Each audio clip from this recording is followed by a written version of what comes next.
Today we're talking about the Lucky INFJ Syndrome, how to become that INFJ. And that INFJ is of course not the person that you see on social media as in, oh, this is how you're supposed to be. This is the perfect guy or the perfect woman or whatever it may be. We know that's not what we're looking into. That INFJ is the INFJ who knows for themselves, I'm doing it. I'm winning in life. I'm on the path that I want to be at. I love the trajectory of my life. I have everything I always wanted. And this is not based on the fact that, tragedies don't happen. Of course they happen. There's so many things that are out of our control, but that we focus our self-worth on how we show up and how we take on the things in our life. So let's talk about how to get there, how to become the INFJ who loves themselves, who loves the process, who loves where they're going and how things are developing, and how we can get away from the person who feels self-pity for themselves, who feels like everybody is living like this great life and I'm not, and also away from the INFJ who just feels like, well, I am an INFJ, this is how my life is going to be and I'm just okay with it, but I'm not expecting anything more than that. Trust me, you too can be the lucky INFJ because we can change the way we approach life.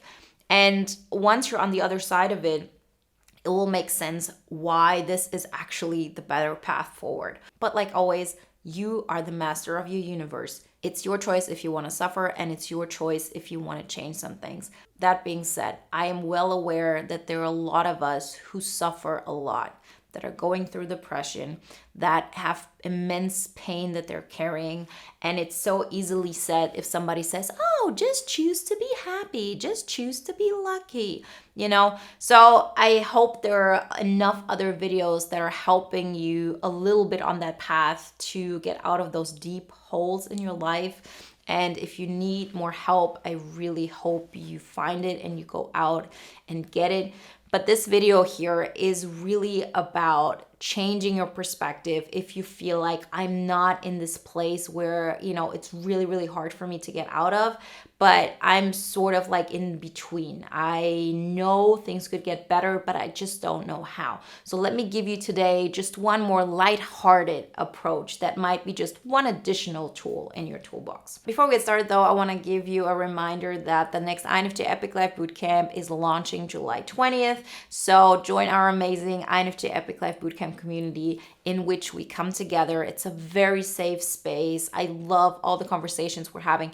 And on top of that, I love the results that we're getting. So this is not just about changing the mindset. It's really taking actions in the real world, which inevitably anchor in the new kind of mindset that is needed to create the life we always wanted. Everything you need to know to join our amazing community, you can find in the links in the description. So if you look at it from a philosophical standpoint, and I've been at those lowest situations in my life where it felt like me telling myself that I'm lucky, me telling myself that all is going to be great, that life is just wonderful, would be a complete lie. Like there's no way I could believe that. So what am I going to do? I'm in this miserable space. Am I going to, end it? No, I'm not. Like I knew this. I knew I was suffering, but I also knew it wouldn't really push me to do something really unhealthy. I've seen in other videos, INFJs who are doing self-harm and all of that and, going even further. So please, if you're in a situation like this, get real professional help. But for the ones of us who are in this depressive state and they feel just sad and feel like this, I'm going to be alone and I'm going to be misunderstood and there's this black cloud over me, just think of it like this. If you've decided for yourself that you're not going to do something that's really harmful, what is the reason in telling yourself the story that everything sucks? What you can do though is slowly brainwash yourself in the most positive way. So if I go through life and I say, I have two options, let's just say you have two options. I can believe the truth, which is life is horrible, life is meaningless, or I can believe the lie, which is, my life matters. What purpose does it serve me to be in the mindset of everything sucks? I have to go through life. I've decided for myself, I'm going to, go through life and I'm going to make the best out of it. So why not lie to myself? That's how it feels like, because it always feels like it's a lie when you're not in it. So now I can tell you with all of my being that my depressed self, the version of myself that felt my life is meaningless, is a complete lie. Back then, I can also tell you, believing that there's a version of me that's how I am now would be a complete lie. That person is just delusional. So, just because something feels unreal to you doesn't mean that it can't feel real.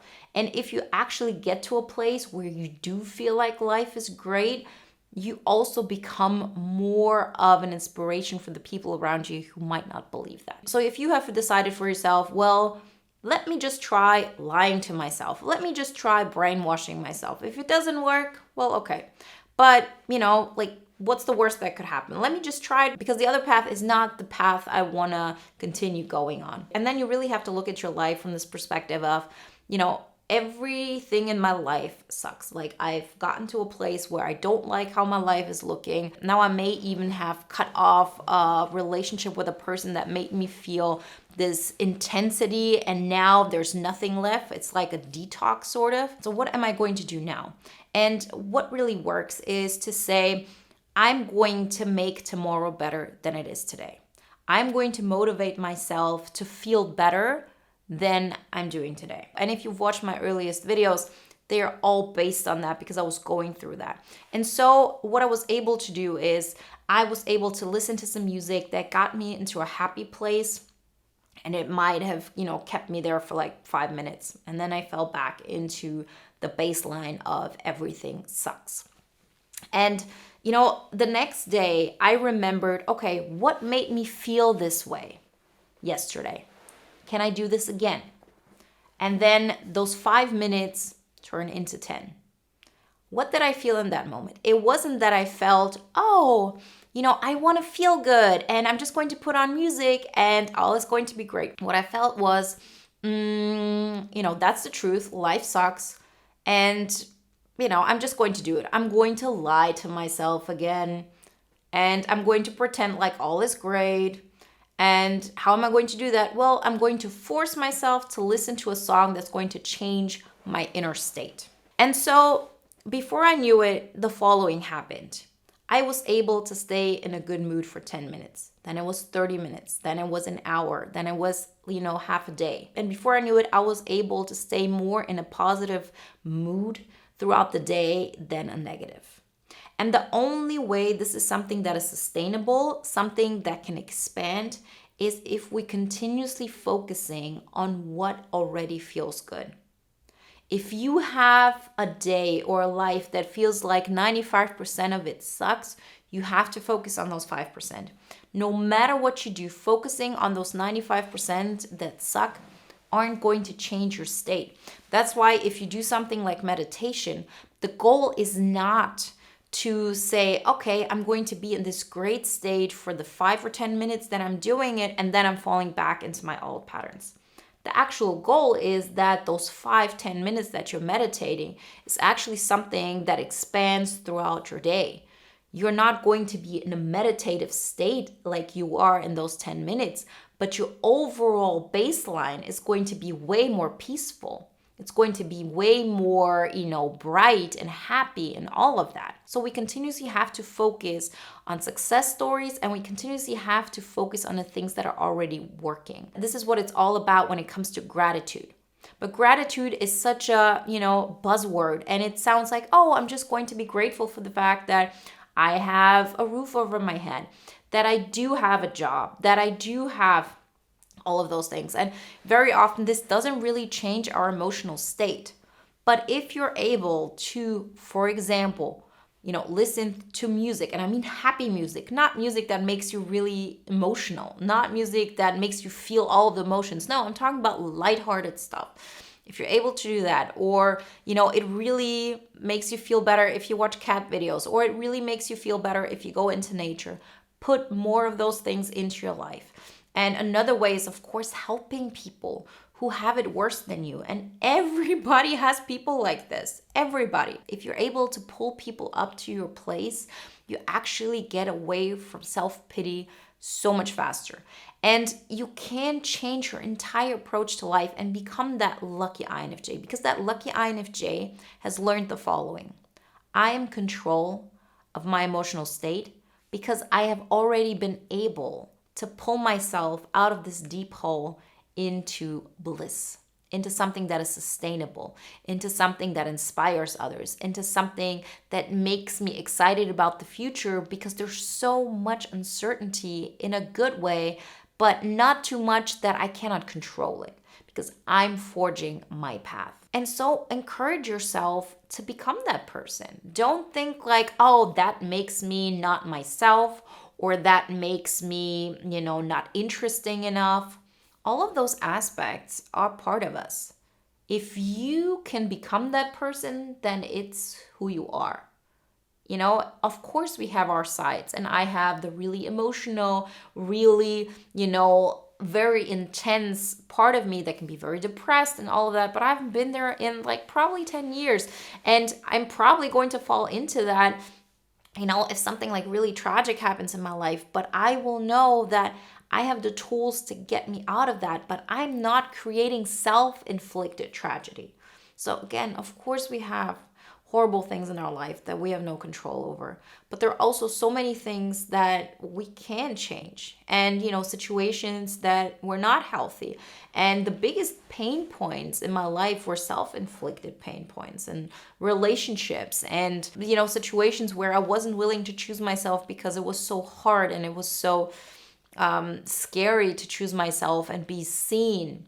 And just because something is scary, it doesn't mean that it's not worth it. And what we have to learn is that we just have to take it slow, because it's never about like some end goal. It's about the moment you start the process. It's a small step, that continuously happens.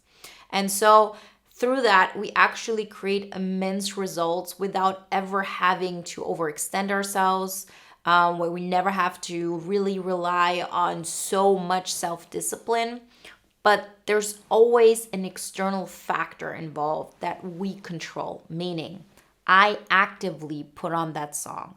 I actively get up and make my bed. I actively look for a better job. I actively call up a friend and say, let's meet for lunch. And all of those things, if you're in a depressed state, they're not going to come easy to you. And so there is no such thing as, oh, I need to do so much. We're aiming for success stories. And in order to aim for success stories, we have to set the bar low enough.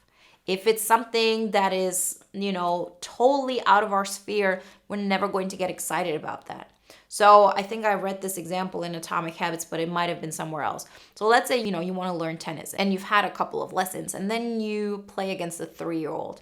It's not going to be interesting enough because the 3-year-old is not good enough.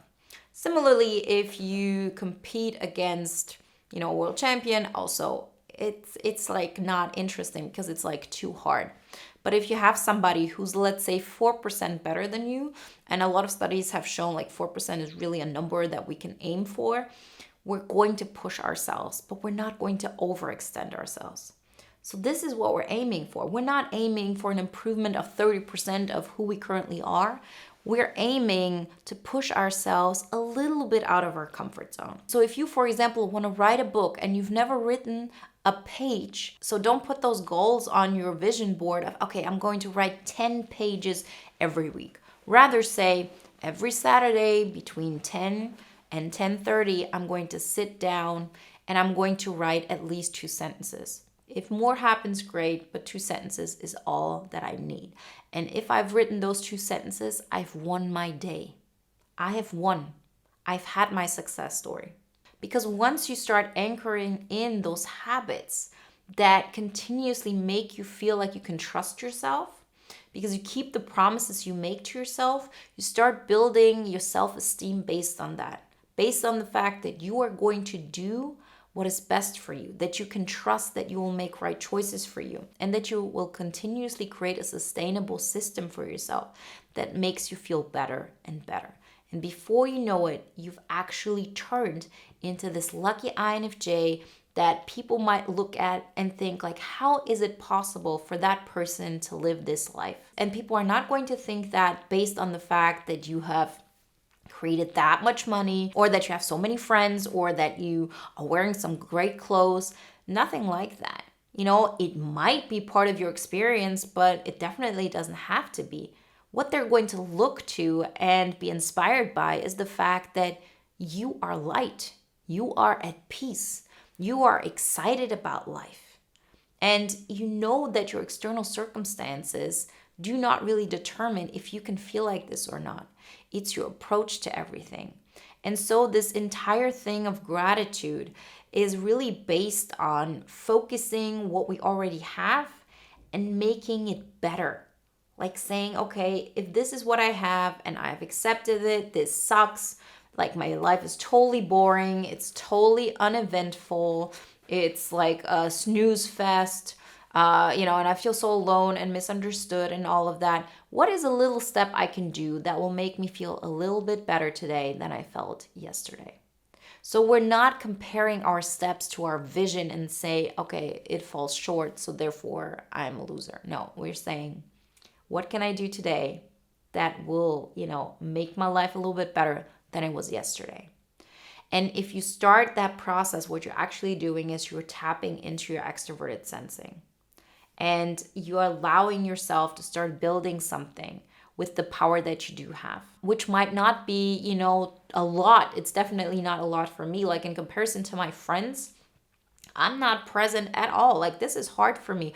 And that's why so many of the things in my life have just fallen off, because I'm focusing on the things that matter to me, and the energy that I do have, I put into those. But I've made that choice and I'm making the progress, and I see the progress every single day. And, it just accumulates. And again, before you know it, you're becoming that INFJ. You feel lucky. You feel like life is happening through you. And through that, you get a completely new appreciation for life, and you inspire people in a way you have never been able to through our old approach of, oh, okay, I'm just going to immerse myself into their world and make them feel good for who they are right now, although they're engaging in self-harming behavior, which in return makes me feel like I cannot really focus on my life because it would just be boring and sad, and I need that person in order to feel good, although it actually leads to a more and more drained version of myself. We have to choose ourselves. We have to say that has to be a part of us that is not up for debate, that is not negotiable, and I'm in control of how I feel. And I'm not aiming for the stars right now. I'm just aiming to feel a little bit better than yesterday. And if I continue on that path, then I know that I'm doing everything that I can with what I have right now. And that in itself helps us to change our approach, because we're not focusing on all the bad things that are happening to us, but we're focusing on the positive things that we have control over, no matter how small they are. Remember, if 95% of your day sucks, but you love your morning coffee that you have with your friend, that's the kind of energy we want to feel more of. And if that means that you're also going to meet your friend, at dinner time for, let's say a small dinner, great. If that means you're going to meet a friend and have a small talk, and you're going to walk together home and have a little bit of a conversation, then that's an improvement. And then maybe the next step is that you get a job where people are not that draining. It makes you feel a little bit better. And so you're slowly raising your energy level. And with every single step, you'll feel more empowered. You'll feel like you have more energy, and you feel like you can create better and better results for yourself. So I honestly believe every single one of us can be that INFJ and feel the INFJ Lucky Syndrome. Remember, if you want a lot of INFJs around you who will help you to get there because they're going through the process themselves and keep coming back because it's such a great experience, then join our amazing INFJ Epic Life Bootcamp community. We launched July 20th. Everything you need to know you can find in links in the description. And if you want to watch another video now that is in alignment with today's topic, then check out the video you see on the screen right now. I'll see you in the next one. Bye, guys.